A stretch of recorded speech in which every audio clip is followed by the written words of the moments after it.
Hello again. This is the final sequel ng aking video lecture na nagmula sa naunang pinost kong video kanina about how to pronounce the word cat in English. So you have to say that again correctly. Cat. Okay? Hindi cat. It's cat. This time, dito sa aking final lecture, merong katanungan dito.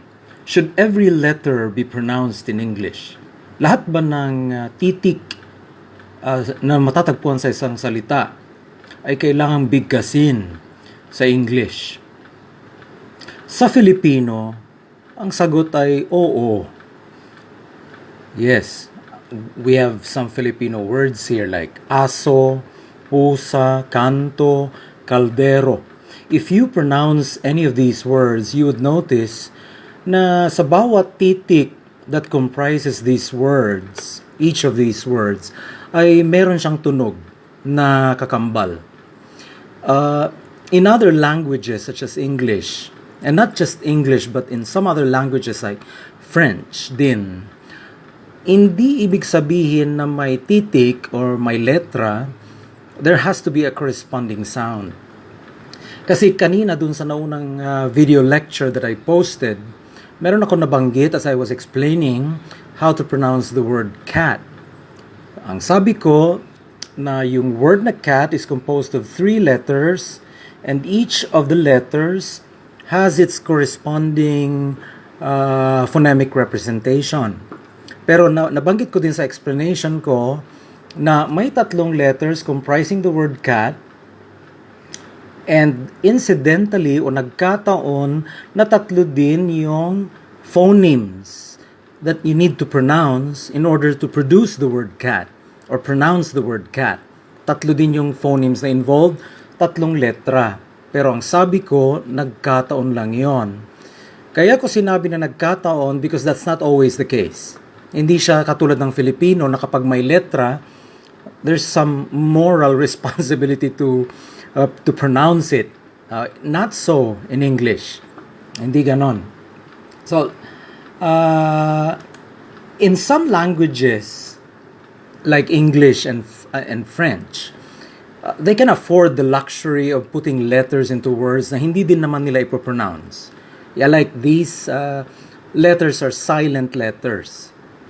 And makikita nyo dito sa mga examples na ito na hindi ibig sabihin na meron kang nakikitang letra ay meron na ring tunog na associated dun sa letra na yon. So say for example this first word, back, okay, that's back, likod. Kung makikita nyo, there are 1, 2, 3, 4 letters. Pero kung makikita nyo yung IPA symbols to represent how you pronounce this word, it's just 1, 2, and 3 IPA symbols lang. So what happened? Bakit 4 yung letters, pero 3 lang yung IPA symbols na naging equivalent niya phonologically? Well, that's precisely because hindi mo naman kailangang separately na magkaroon ng separate sounds ang C at saka letter K dito.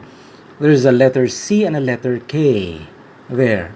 Now, alam natin, we know it is something fundamental that words are composed of letters and letters are classified either as vowels or consonants.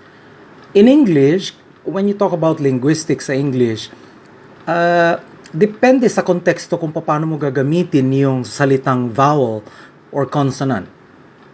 If you refer to them as letters, we refer to vowel letters and consonant letters, you know what they are. There are 26 letters in English.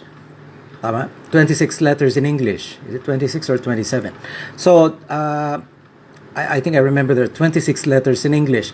And some of them, most of them are consonant letters. Only a few are vowel letters. Like A, E, I, O, U. These are the only vowel letters in English or in the alphabet. Pero in phonology, you do not refer to vowels and consonants that way. Kasi tunog na siya.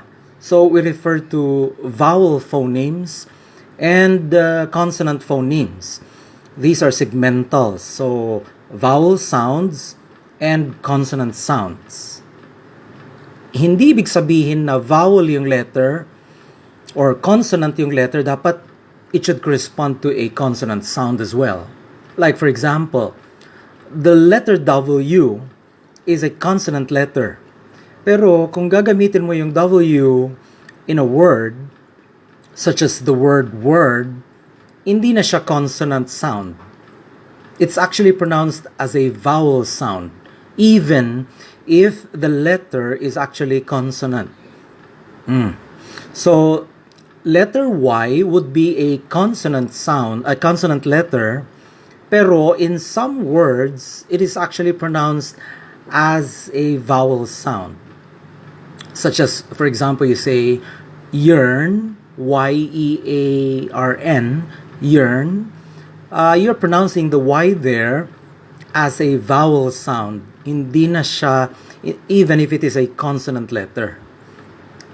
Okay, so dito mapapansin na may representation naman yung sound, yung consonant letter na B, which corresponds to that consonant sound na B. And then the letter A there, which is a vowel sound, a vowel letter, meron din naman siyang counterpart phonologically, which is the A sound, similar to that of a cat. Okay? And the CK, however, here are not taken as separate sounds, even if they are two different consonant letters. But phonologically produced, isa na lang siya na consonant sound.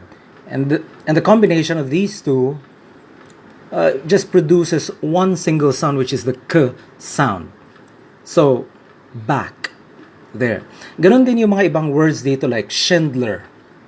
Schindler. Nakita nyo, ang dami-daming mga letters dito. We have an S, a C, and an H. Pero it's only represented by a single IPA symbol, which is the sh sound. The sh sound is only represented as only assumes a single phonemic representation. Pero, tatlo yung consonant letters involved.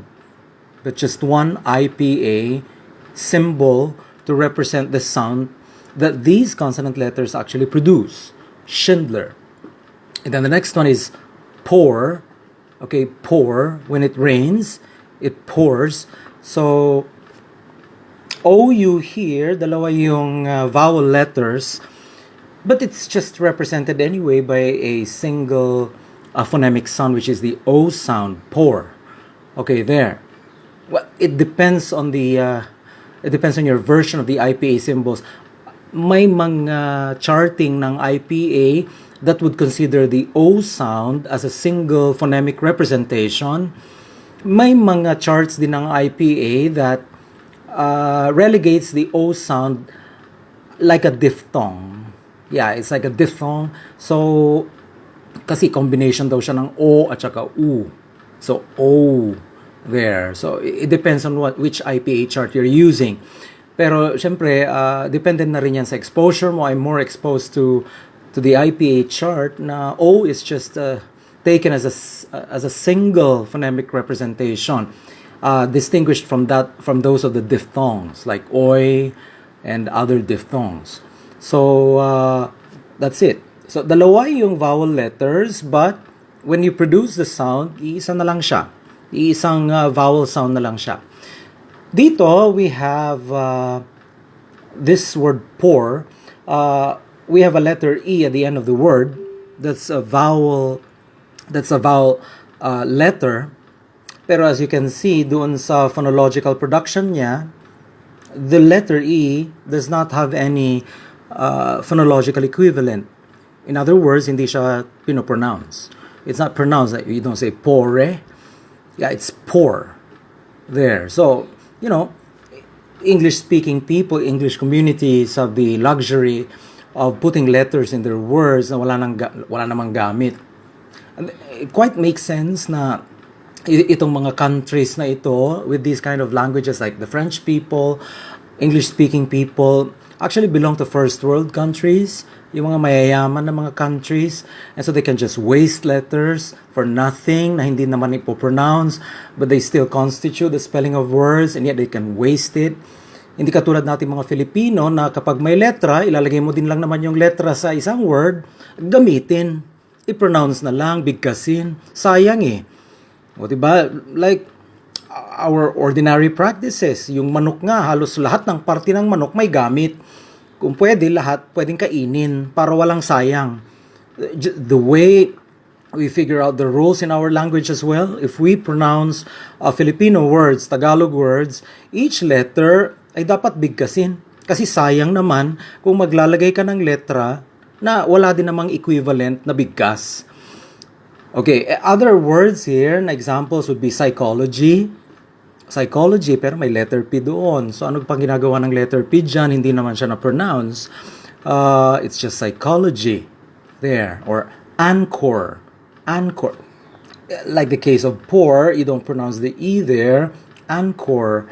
Yeah, by the way, this is a borrowed word. This is a borrowed term from the French language into the English lexicon.